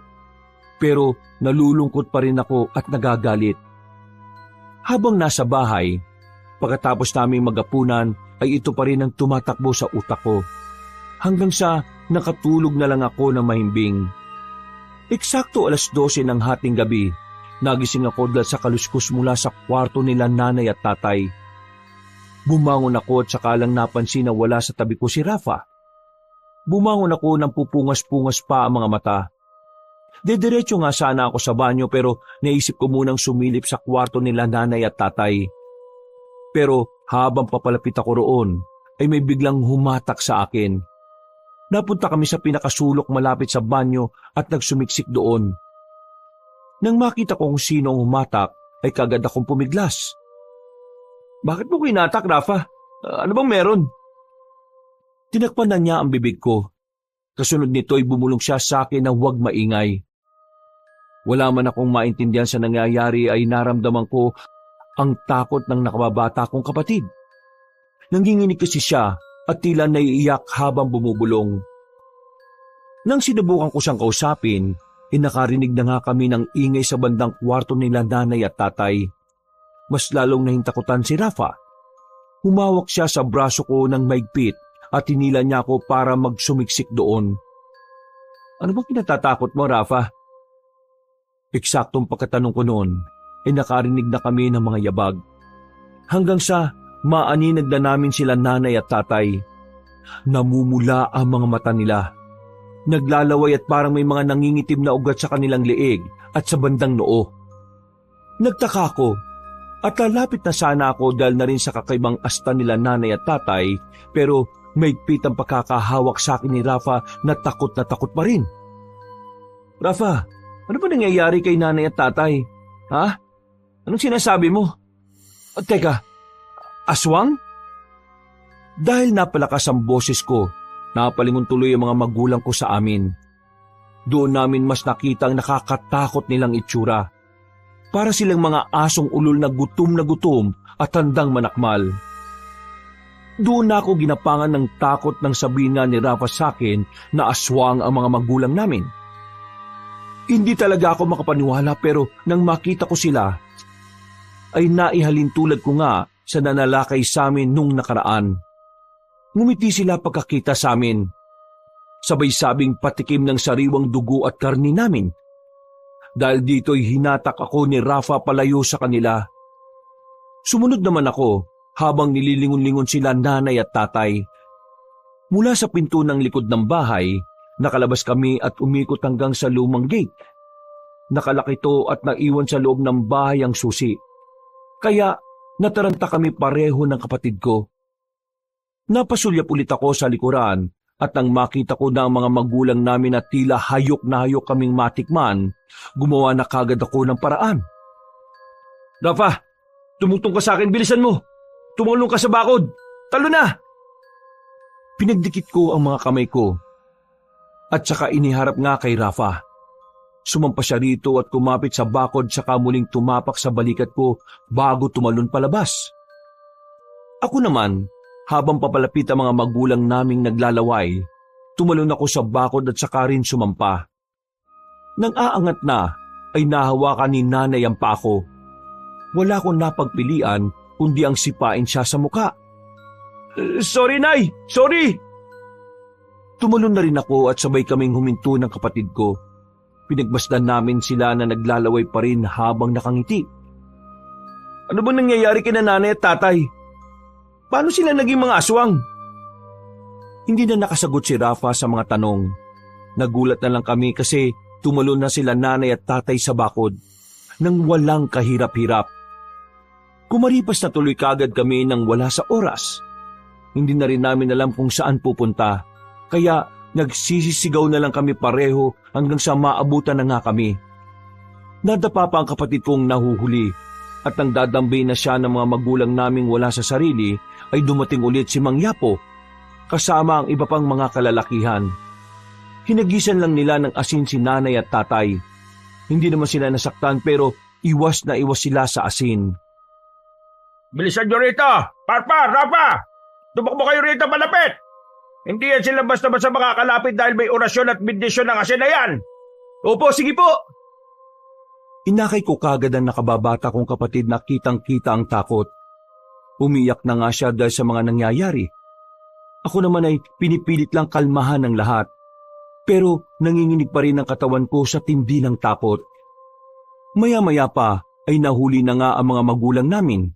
Nilambat sila at tinali. Siniguro nga ni Mang Yapo at ng iba pa na hindi talaga sila makakatakas. Mahalaga pa ba kung ano sila ngayon? Isipin mo, ang mas importante ay yung nakakalakad na sila at magiging mas masaya na sila ngayon. Ibalik mo sila sa dati. Tinulungan ko na nga ang pamilya mo, nagagalit ka pa? Walang hiya ka. Ano ba nangyayari rito? Sino yang... Teka, halimaw? Pagkatapos na may mangyari sa atin ng ilang ulit kanina, tatawagin mo lang akong halimaw? Anong sinasabi ng halimaw na yan? Siya si Juliana, pre. Aswang siya. At pinagtangkaan niya kami. Hindi ko alam kung anong ginawa niya sa'yo. Pero sigurado na ako ngayon na ang gagawin niya sana sa'yo kanina yung ginawa niya kay Isko. Ha? Nananaginip lang ba ako? Magaling ka rin palang magtagni-tagni ng mga pangyayari. Tama ka. Ginamitan ko ng hipnotismo si Isko bago ko siya pinatay. At gagawin ko na nga rin sana yun kay Kovia. Pero naunahan niyo ako. Ayos lang naman. Dahil dyan, mas lalo lang kitang natitipuan, Parpar. Bukod pala sa hindi tumatalab sa iyo ang panghihipnotismo ko, mahusay ka rin talaga sa pagtatahi ng mga pangyayari. Bagay kayo maging pulis, pero mas bagay kang maging asawa ko. Tumigil ka! Hindi na namin papayagan na mangyari ang gusto mo. Tama na to, Juliana. Ako? Patitigilin nyo? Tingnan natin kung kaya nyo. Kung di ka rin naman mapupunta sa akin, Parpar, gagawin na lang din kitang isa sa mga sangkap ko sa papaitan. Sa tingin mo, papayagan ka namin mangyari yon. Tama ng satsat mong aswang ka. Etong sa'yo, saluhin mo to. Dali-dali ngang nagsaboy si Mang Yapo ng asin na may bendisyon at orasyon. Bagyang natama ng aswang pero nakatras ito at umangil na parang mabangis na hayop. Maya-maya pa ay ikinampay niya ang mga pakpak na ubod ng lakas. Sa tindi nga ng lakas ay nagtalsikan kaming lahat. Nabuwal din ang bintana at kaliwang bahagi ng kahoy na dingding. Tumalsik kami sa bandang kambingan. At dahil wala kahit na anong saplot si Kovia, kaya pagtayo ay hinubad ko kagad ang sando ko at ibinigay sa kanya bilang panapis sa pang-ibaba. Paglingon namin kay Juliana, bumalik na siya sa anyo na isang magandang dalaga. Pero nagbabago-bago na mga mata niya. Dito ko tuloy na alala ang nabasa ko sa libro ni Lolo Tokne. Isa kang guwapang! Aba, bihira nakakaalam sa mga sinaunang aswang, lalo na sa mga kaedad mo. Tama, isa nga akong guwapang. Pero sa nabasa ko sa lumang notebook, walang kakayahan ng guwapang na mag-anyong ibon. Hindi ako ordinaryong guwapang lang. Isa akong maharlika. At dahil sa nalaman mo yon, mas lalo lang talagang lumalalim ang pagtingin ko sa'yo. Ikaw ang napili kong mapangasawa. Hindi ako papayag! Sa ayaw at sa gusto mo, ikaw na ang napili ko. Kaya hindi kita papatayin. At bago umalis sa baryong ito, ay isasama kita. Ah! Nagulat kaming lahat nang may tumamang palaso sa kaliwang braso ni Juliana. Dahil dito ay dali-dali siyang nagpalit anyo bilang isang malaking ibon. Lumipad siya pero natigilan din dahil ang palaso pala na tumama sa kanya ay may matibay na pisi. Pinagtulungan itong hatakin ni Mang Yapo kasama ang iba pang kalalakihan. Nakipagtagisan sila ng lakas sa aswang pero matatag ang guwapang. Nagkampay lang to ng malakas kaya tila natangay ang lahat ng mga humihila sa kanya. Parpar, Kovia, anong tinutunga-tunga nga nyo dyan? Tumulo kayo, bilis! Sige po, paring Kovia, tara na! Bilisan nyo na at baka makakawala pang aswang! Opo! Tumulong nga kami sa paghila sa pisi at maya-maya lang ay may isa pang kalalakihang tumira ng palaso. Tumama naman ito sa kabilang braso ni Juliana. Napahiyaw ang aswang at lalong nagkakawag-kawag para makakawala sa amin. Lumipat ako sa kabila para maging balanse ang paggigit namin. Pagkatapos ay nakita kong bumitaw na si Mang Yapo. Meron siyang hinigit sa kanyang bag na isang uri ng langis. Mga kasama, hawakan nyo lang ang walang yak aswang na yan habang inihahanda ko tong panununaw na pangsaboy sa aswang. Mang Yapo, bilisan nyo na po! Malakas si Juliana at baka makalis na siya. Kaunting tiis na lang at matatapos na ito, Parpar. Matagal pa ba yan? Hindi na po namin kaya rito. Dumudugo na kami ng iba kong kasama. Kaunting-kaunting na lang ito. Eto na! Sa palagay niyo ba, papayagan kong basta-basta ako mapuksa? Alalahanin niyo na isa akong maharlikang guwapang. At kung di kayo nagtataka, hindi lang naman ang nanay at tatay mo parang pinakain ko ng papaitan. Karamihan sa mga taga-baryo nakatikim nito. Kahit kayo ni Kovia. Anong ibig mo sabihin? Lahat kayo ay kaya kong mapasailalim sa kapangyarihan ko. Pagkasabi niya noon, ay bigla siyang umungol na malakas. Sa tindi ng pinakawalan niyang tinig ay napahinto kaming lahat. Ramdam na ramdam ko matinding panghihina at pangingilabot ng aking katawan. Maya-maya pa ay parang may kung anong nagsumiksik sa isipan ko. Parang may malit na tinig na gustong pumasok pero hindi naman ito nagawa. Yun nga lang ay sumakit ang ulo ko ng sobra. Kaya nakabitaw ako sa pisi at napahawak ako sa ulo. Napatingin ako kay Juliana na nakasteady na lang din habang patuloy ng pag-ungol na parang isang demonyong nagtatawag ng kamatayan. Paglingon ko sa likod, ang mga kasama ko ay nakabitaw na rin sa pisi. At pare-pareho silang nakahawak sa kanilang mga ulo. Para bang pare-pareho ring may nilalabanan. Anong nangyari? Kovya, bakit ka umawak sa ulo mo? Parang may bumubulong sa akin, pre. Parang may naguutos. Ha? Naguutos? Oo, may naguutos sa akin, pre. Naririnig ko ang boses ni Juliana. Juliana, anong ginagawa mo sa kanila? Anong sinasabi ni Kovya? Bakit hindi mo siya tanungin? Ha? Pare, tumakbo ka na. Anong ibig mo sabihin? Tumakbo na kayo ni Mang Yapo. Inuutusan niya kaming patayin ng lahat ng mga taga-baryo. Tama na. Umalis ka sa isip ko. Takbo na, pare. Baka hindi ko na makontrol ang sarili ko. Pilit siya pumapasok sa utak ko. Sorry, pare. Sinapak ko sa sikmura at mukha si Kovya at nang mawalan siya ng malay ay kagad ko siyang binitbit. Lumingon ako kay Mang Yapo na nakatingin sa iba naming kasama. Katulad kasi na nangyari sa kaibigan ko, para na ring nababaliw ang iba pa. Dahil dito ay dali-dali akong lumapit sa matandang lalaking tanod. Nagsaboy naman siya ng natitirang asin na may bendisyon sa paligid. Kaya ang mga kalalakihang tila na bahira na kapangyarihan ni Juliana ay hindi na rin makalapit. Tumakbo na kami palayo dahil alam naming gagawa ng paraan ng mga yon para mahuli pa rin kami. Sige, tumakbo kayo at tingnan natin kung hanggang saan kayo makakatakas. Napunta na nga kami ni Mang Yapo sa malaking bato sa liblib na daan. Doon din kami pansamantalang nagpahinga dahil sa pagod. Kumuha ulit ang Ginoo ng supot pa ng asin na may bendisyon at orasyon, saka binigay sa akin ang iba. Saan na po tayo pupunta? Sigurado ako na katulad ng nangyari sa ibang mga kasama natin. Ang iba rito sa mga taga-baryo parang nasa ilalim ng kapangyarihan ni Juliana. Matindi ang kapangyarihan ng aswang na guwapang na yon. Ginamit niya ang pagiging tindera ng papaitan para iyanggaw ang mga taga-baryo. Niyanggaw? Ibig sabihin po, ginawa niya ring kapareho niyang aswang? Kung ganun po hindi nagagaling ang mga tao rito. Hindi rin ako sigurado. Saka na natin isipin yan. Kailangan mo nang iwan ang kaibigan mo rito dahil kapag nagising siya, siguradong kahit makapagtago tayo ituturo niya tayo kay Juliana. Posible po ba yon? Base sa obserbasyon ko sa kapangyarihan niya, nakikipagkonekta siya sa isip ng mga naiyanggaw niya. Kaya posible yon. Pero hindi ko po siya iiwan dito. Pasensya na po dahil ayaw ko nang maulit yung nangyari kay Isko. Dito po mismo nangyari yung sa lugar na to Kung di na kita mapipigil, sige, umalis na tayo rito at humanap ng ligtas na lugar. Bumalik po muna tayo sa barangay hall. Nagkasundo nga kaming pumunta roon para na rin mabalikan ko si Rafa. Pero ganun na lang ang gulat namin dahil nakakawala na mga magulang ko.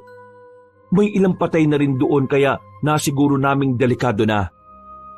Nakahinga naman ako ng maluwag kahit papaano dahil narinig ko mismo sa bibig ng mga magulang ko na nakakawala si Rafa at tumakbo palayo. Kailangan po natin makita ang kapatid ko. Hindi natin alam kung nasaan siya. Magtago na muna tayo, pakiusap. Dahil kung hindi natin gagawin yon, pareho tayo mamamatay. Napatango na lang ako, Kabanong. Pagkatapos ay tumakbo na kami palayo bago pa kami makita ng mga nayanggaw. Mabuti na nga lang, kahit papaano ay may kaalaman si Mang Yapo.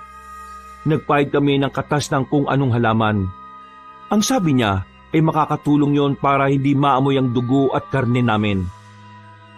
Nagpatuloy kami sa pagtatago hanggang sa marating namin ang bahay ni Kovya. Kumatok kagad kami at pinagbuksan naman kagad ni Vanna. Pinaliwanag ko kagad ang nangyayari pati sa buong baryo kaya naalarma siya. Isinalaysay ko rin kung paano nga hinipnotismo ng walang niyang guwapang ang kaibigan ko. Ganon din pala kasi ang ginawa niya kay Isko bago ito patayin. naintindihan nga ni Van ang lahat kaya napaiyak siya. At habang nagkukwentuhan kami, naghahanda naman si Mang Yapo at nagmamatsyag sa labas kung may mga paparating na nayanggaw ni Juliana. Maya-maya pa ay nagising na nga si Kobya. Nakita kong may mga nangingitim na rin siyang ugat sa liig at magkabilang sentido. Inihanda nga kagad ni Mang Yapo ang panaboy pero nagulat kami sa ginawa ni Vana. Isinot niya lang ang porselas na kalmendigara sa kanang kamay ni Kobya at tila nahimasmasan na ito. Salamat sa ginawa mo, mahal. Pasensya kung nagkasala ako sa'yo. Hindi ko namamalayan yun.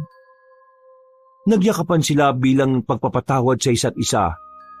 Hanggang sa mantala lang yon matapos naming makarinig ng sigaw sa labas na humihingi ng saklolo.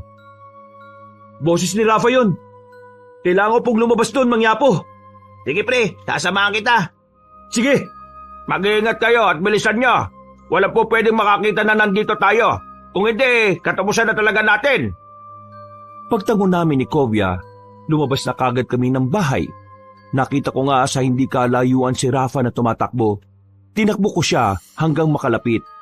Nang makita niya ako'y huminto siya. Humihingal siyang yumakap sa akin habang umiiyak, kaya inalo-alo ko siya. Pinipigilan ko lang ding umiyak dahil ayaw kong mapanghinaan lalo siya ng loob. Nandito na ako, Rafa. Ayos ng lahat. Huwag ka na matakot. Tahan na dahil ligtas ka na. Pre, bumalik na tayo sa bahay bago pa tayo makita ng humahabol sa kanya. Oo, pre. Salamat sa pag-aalala. Nagmadali na kaming bumalik at pagdating sa loob ng bahay ay ikinandado kagad ni Mang Yapo ang pinto. Napansin kong may mga asin na sa bawat bintana at pinto, kaya medyo nakampante ako. Ano na pong gagawin natin, Mang Yapo? Mag-stay na lang po ba tayo rito hanggang mag-umaga? Ayaw ko mang sabihin pero gano'n na nga. Kahit delikado sa umaga, yun lang ang alam kong paraan para makalis tayo ng ligtas sa lugar na ito.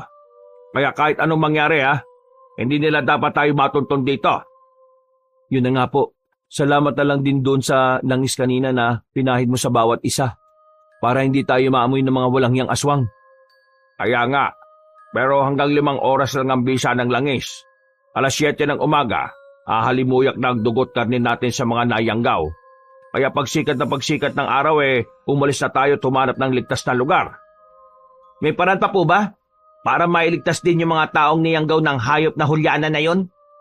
Hindi ako sigurado dahil hindi naman talaga ako albularyo. Pero ang alam ko, may mga klase ng pagkayanggaw. Kung sa paraan lang naman ng salamangka sa pagkain, may posibilidad na mabali ang sumpa sa isang tao. At yung isa, hindi rin ako sigurado rito. Pero sa pagkakaintindi ko noon kapag napatay mismo ang nangyanggaw, mababali ang sumpa sa nabiktima. Kailangan pala natin patayin ang hayop na yun. Pero paano? Sa dami ng nayanggaw ni Juliana rito, siguradong bago pa tayo makalapit sa kanya patay na rin tayo. Maliban na lang kung siya mismong lalapit sa atin. Natigilan na kami sa pag-uusap dahil biglang humalakhak ng malakas si Rafa. Nung una'y nagtataka pa kami pero nang mapansin ko ang maliliit na itim-itim na ugat sa sintido at leeg niya, doon ko naunawaan ang lahat. Hindi rin talaga namin napansin na pati pala ang bunso kong kapatid ay nayanggaw na. Lumapit kagad sa kanya si Kobya para takpan ng kanyang bibig. Niyapos din siya ng mahigpit para hindi makapalag, pero huli na pala kami. Nakarinig na kami ng magkakasunod na alulong at ungol ng mga nayanggaw sa labas ng bahay. Pagsilip ko sa butas ng bintana, dito ko nga nakita mga taga-baryo sa pangunguna ni Juliana. Nasaan yun na siyang ibon pero ang mukha niya ay nanatiling tao.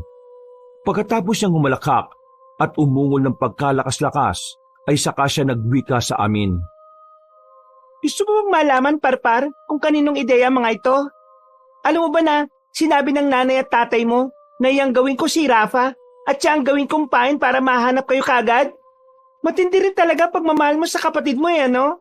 Kaya mas lalo lang akong nahuhulog sa'yo. Kaya gagawin talaga kitang asawa. Total, hindi rin naman hadlang ang mga magulang mo Naloko na. Ano nang gagawin natin ngayon, Mang Yapo? Bana, magtago muna kayo sa kwarto ng anak mo. Doon ang pinakaligtas na parte nitong bahay ninyo. Dahil doon ko nilagay ang lahat ng pangontra na natitira. Kayo naman, Rap at Kobya. sumunod rin kayo kay Vanna. Iwan nyo na sa akin si Rafa. Anong gagawin nyo? Kailangan may maiwan dito bago sumikat ang araw. Ang mga bagong yanggaw, hindi sila sanay sa araw. Siguradong magtatago mga yan kapag sumikat ang araw. Gagawin ko ang lahat ng makakaya ko para hindi sila makapasok sa kwarto hanggang mag-umaga. Pero marami po sila. Hindi nyo po sila kakayanin, Mang Yapo. Mamamatay kayo. Matanda na naman ako eh. Sige na. Huwag na tayo magtalo dahil pare-pareho tayo mamamatay dito kapag hindi nyo sinunod yung sinabi ko. Napabuntong hininga na lamang kami ni Kovia habang tinatali ng mahigpit si Rafa. Sinuntok ko rin sa sikmura ang kapatid ko hanggang sa mawalan siya ng malay. Pagkalaon ay nirequest ko na dalhin na rin siya at itago sa silid kasama namin. Wala namang umalma kaya pumasok na kami sa kwarto at naiwan na si Mang Yapo sa sala. Nagpatuloy na naman sa pagsasalita si Juliana hanggang sa marinig na namin ang nakakakilabot na hiyawan ng mga nayanggaw sa labas. Makinig kayo mga alagad ko. Patayin niyo ang lahat ng nasa loob ng bahay na yan. Maliban sa pinakamamahal kong si Parpar. Siguraduhin niyong hindi siya masasaktan dahil bibigyan niya pa ako ng maraming anak na magiging mga bagong henerasyon ng maharlikang guwapang. Nakita ko ang takot sa mukha ni Kovia at Vanna, kaya hinawakan ko sila pareho sa kamay at niyakap pagkatapos. Hindi ako nagpakita ng takot kahit ang totoo ay nanginginig na ang kalamnan ko sa tindi ng pagkasindak. Magiging ayos din ang lahat, katulad ng sinabi ni Mang Yapo. Makakatakas tayo sa baryo at makakahingi ng tulong. Kung nandito lang sana si Lolo Tokne mo, hindi mangyayari sa atin to, mahal. Natigilan na kami dahil nagsimula ng kalabugan sa labas. Katakataka lang din dahil ang silid namin ay parang wala talagang nagtatangkang pumasok. Katulad ng sinabi ni Mang Yapo, marami siyang nilagay na pangontra para masiguro talaga na hindi kami mapapasok ng mga nayanggaw ni Juliana. Lumakas ang ingay at dinig na dinig namin na matinding pagsigaw ni Mang Yapo. Alam naming lumalaban siya na matindi sa mga aswang sa labas. Ibinibigay niya ang lahat ng makakaya niya pero sa bandang huli ay narinig namin ang sigaw niya ng pagmamakaawa na parang hirap na hirap. Maya-maya pa may tila malakas na pagsabog kaming narinig. Nagyiyawan ng mga aswang at tila nagpulasan. Narinig ko na rin bigla na parang nagmamakaawa si Juliana. Tatayo pa lang ako nang sabihin ni Vanna na narinig niya ang boses ni Lolo Tokne. Nakumpirma din namin yon dahil nakarinig kami ng malakas na mura. Mahilig kasing magmura ang matandang lalaki. At nang malaman namin to, ay nabuhayan kami. Unang lumabas ng silid si Kovia. Sumunod na ako at nakita nga kagad namin si Lolo Tokne. Nakaalalay siya kay Mang Yapo. Sabi ko naman sa inyo na huwag kayong lalabas eh. Ano po nangyayari? Tingnan niyo yung mga guwapang. Pagtingin namin sa sirang bintana, nakita ko nga si Juliana. Butay-butay ang kanyang mga pakpak at puno na siya ng sugat sa katawan. Gumagapang siya sa lupa palayo sa amin. Nawala na rin ang iba pang nayanggaw na parang nagpulasa na. Ano pong ginawa niyo? Si Tokne, katulad pa rin ng dati. Wala pa rin kupas. Mahusay pa rin at parang hindi tumatanda. Ngumiti lang ang matandang lalaking albularyo at dahan-dahang lumapit sa nangihinang aswang. Ang itim nitong dugo ay kumalat na sa lupa. Umalingasong ang pamilyar na amoy na yon kaya napasinghap ako. Lumapit ako at sumunod kay Lolo Tokne hanggang sa mapatingin sa akin si Juliana. Pakiusap, Parpar. Gusto ko lang naman magtinda ng papaitan eh. Tindera ka nga pala ng papaitan, no? Pero niyanggaw mo mga magulang at kapatid ko, pati ang mga taga-baryo. Walang kapatawaran yun, Juliana. Dahil niyanggaw mo silang lahat. Pakiusap, huwag niyo akong patayin. Hindi na ako uulit. Magpapakalayo-layo na ako.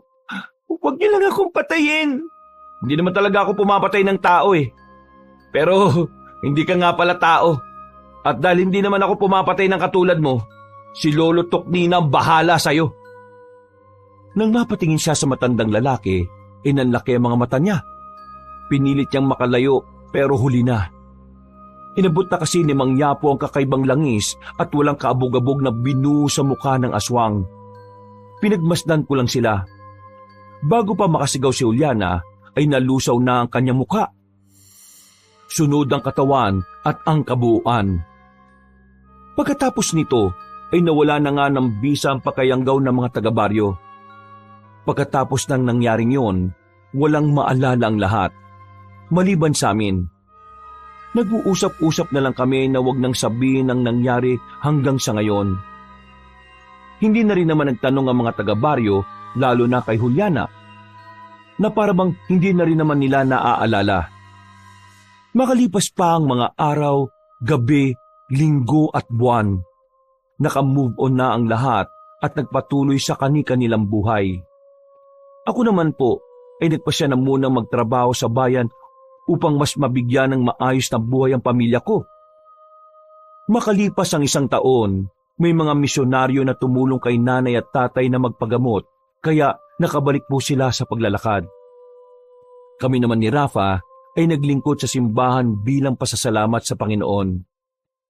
Kabanong, ito po ang aking kwento at maraming salamat sa mga kaabanger sa pakikinig at sa lahat ng ating mga kayanggaw. Mag-iingat po tayo at God bless sa lahat.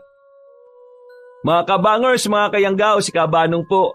Maraming salamat po sa patuloy niyo po na pagsuporta sa ating mga kwento. Salamat po sa pagsubaybay sa video natin ngayong araw na to. At kung nagustuhan niyo po yung kwento natin, sana po huwag niyo kalimutang pindutin ang subscribe button kung hindi pa kayo nakakapag-subscribe. At pindutin niyo na rin po yung notification bell para lagi po kayo nanonotify pag may mga bago tayong mga video. Mag-iwan na rin kayo ng comment at saka pindutin na rin ang like button. Kung medyo nabitin po kayo sa kwento natin ngayong araw, inaanyayahan ko po kayo na bisitahin nyo yung iba pa natin mga channel. Yung Pamela Clamil. Magaganda rin po yung mga kwento natin doon. Nagnanarita ko doon bilang si Lolo Pael at minsan bilang si Kabanong. Magaganda rin po yung mga kwento natin doon. Kaya sana po ay huwag nyo rin pong kalimutang mag-subscribe at syempre mag-comment at mag-like. At ngayon, kung medyo gusto nyo pa ng mas magandang kwento, iniimbitahan ko kayong mag-subscribe rin at maging isa kayo sa unang 100,000 subscriber ng bagong-bago nating channel. Na ang pangalan ng channel ay Kabanong version 2.0, kung saan meron na itong moving images kaya may mapapanood na kayo. At syempre, meron din po itong narration na meron na rin pong music and effects. Kaya pwedeng nanonood kayo habang pinakikinggan yon, o pwedeng nakikinig lang kayo, o pwedeng pareho niya rin pong gawin. O di ba mas maganda? Kaya sana po bisitahin niyo po yun At para hindi po kayo mahirapang maghanap ng mga channel na yon, ilalagay po natin sa description o sa pin comment yung link ng mga channel. Hanggang sa susunod na mga kwento, wakas!